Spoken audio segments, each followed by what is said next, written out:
Naka-alerto ang Department of Health laban sa posibleng pagpasok ng MERS-CoV sa bansa. At para alamin po ang pinakahuling detalye hinggil dito, makakausap po natin sa linya ng telepono ang Program Manager ng DOH sa Emerging and Re-emerging Infectious Diseases, si Dr. Lyndon Lee Suy. Magandang gabi po, Dr. Lee Suy. Tawag pa rin tayo. Ano po ang update na mula sa DOH tungkol po sa MERS-CoV? Totoo po bang nakapasok na ito sa bansa o hindi pa? Well, kung pagbabasa po natin yung report na merong isang kaso na nakalipad patungo sa Pilipinas, pwede natin sabihin na nakapasok po. Pero base po sa huling testing na lumitaw, ito pong nakapasok na ito ay tested negative na po. Yes, sir. Para po, ano po ang mga hakbang na ginagawa ng DOH para masigurado po na hindi po makapasok sa bansa itong MERS-CoV dahil nga po, alam nga po natin na marami tayong mga kababayan mula sa gitnang silangan na nagsisiuwian.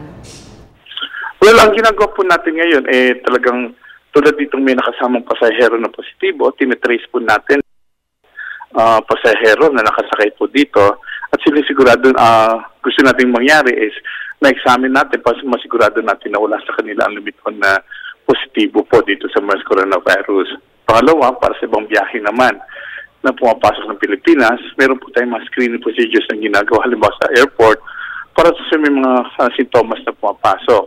At may mga laboratory naman po natin tulad ng RATM, nakahanda naman pong mag-diagnose at naman specimen kung sakasakali may sintomas po. Sir, kung sakasakali pong merong makapasok na kaso ng MERS-CoV sa bansa, ano po ang gagawin ng DOH? Well, i-trace, siyempre definitely ayaw natin kumalat itong kaso ito. So, ang unang hakbangin natin is i-trace natin lahat ng may contacts dito sa pasyente ito para mabigyan ng karapatan lunas o mabigyan ng atensyon kaagad para hindi na po makapanghawa sa iba.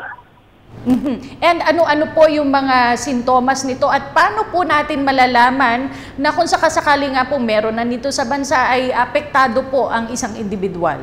Well, ang sintomas nila start as parang respiratory problem po. Merong ubo, sipon, lagnat, paghihirap ng paghinga o yung iba po nagmamanifest po ng pagdudumi. Ito yung kadalasan nakikita po natin sa mga pasyenteng may MERS coronavirus infection po. Okay, mensahe nyo na lang po sa ating mga kababayan, sir. Opo, nananawagan po kami sa mga kababayan natin na nakasakay po doon sa EY 424 na dumating po noong April 15 ng alas 3 ng hapon na makapag-ugnayan po sa Department of Health nang sa gayon na mabigyan po natin attention kaagad at masiguro na wala po silang infection at hindi mo po makapanghawa.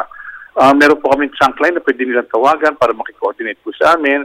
0271111001 at 0271111002. Okay, maraming salamat po, Dr. Lyndon Lee Suy ng Department of Health.